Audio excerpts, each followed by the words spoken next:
İçişleri Bakanı Süleyman Soylu, Çin Konsolosluğu önünde protesto için toplanan Uygur Türklerini sınır dışı edeceğiz ifadeleriyle tehdit eden görevli hakkında sosyal medya hesabından açıklama yaptı.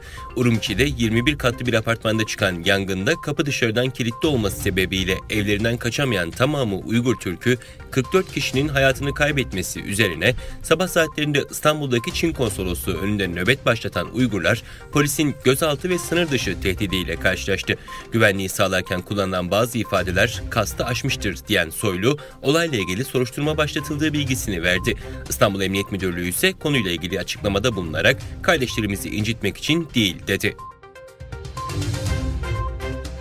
Birleşmiş Milletler'in ırk ayrımcılığının ortadan kaldırılması komitesi, Çinli yetkilileri Uygur Özerk Bölgesi'ndeki işkence, kötü muamele, cinsel şiddet, zorla çalıştırma ve kaybetme olaylarını soruşturmaya çağıran bir bildiri yayınladı. Ayrıca toplama kamplarında veya diğer gözaltı tesislerinde keyfi olarak özgürlüklerinden yoksun bırakılan tüm tutukluların derhal serbest bırakılması çağrısında bulundu. Birleşmiş Milletler İnsan Hakları Yüksek Komiserliği'nin bu yıl 31 Ağustos'ta yayınladığı Uygur Özerk Bölgesi'ndeki insan hakları durumu raporunda Çin hükümetinin Doğu Türkistan'daki Uygur ve diğer Müslümanlara yönelik muamelesi insanlığa karşı suç olarak nitelendirilmişti.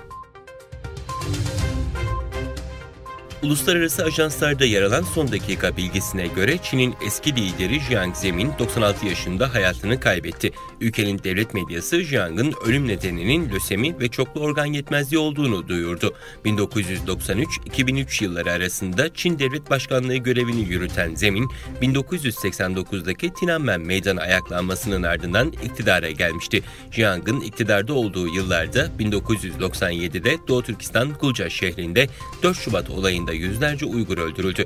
Binlerce insan tutuklanarak cezaevlerine atıldı.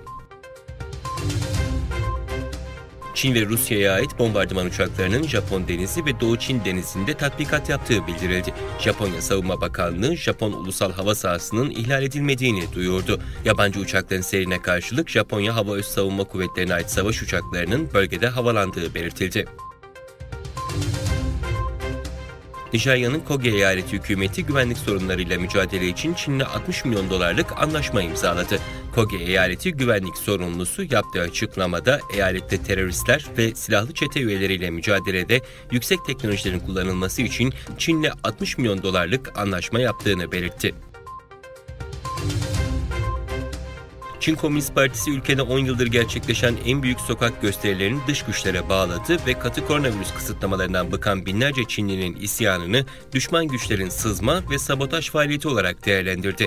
Komünist Parti protesto eylemlerini kararlı bir şekilde bastırma sözü verdi.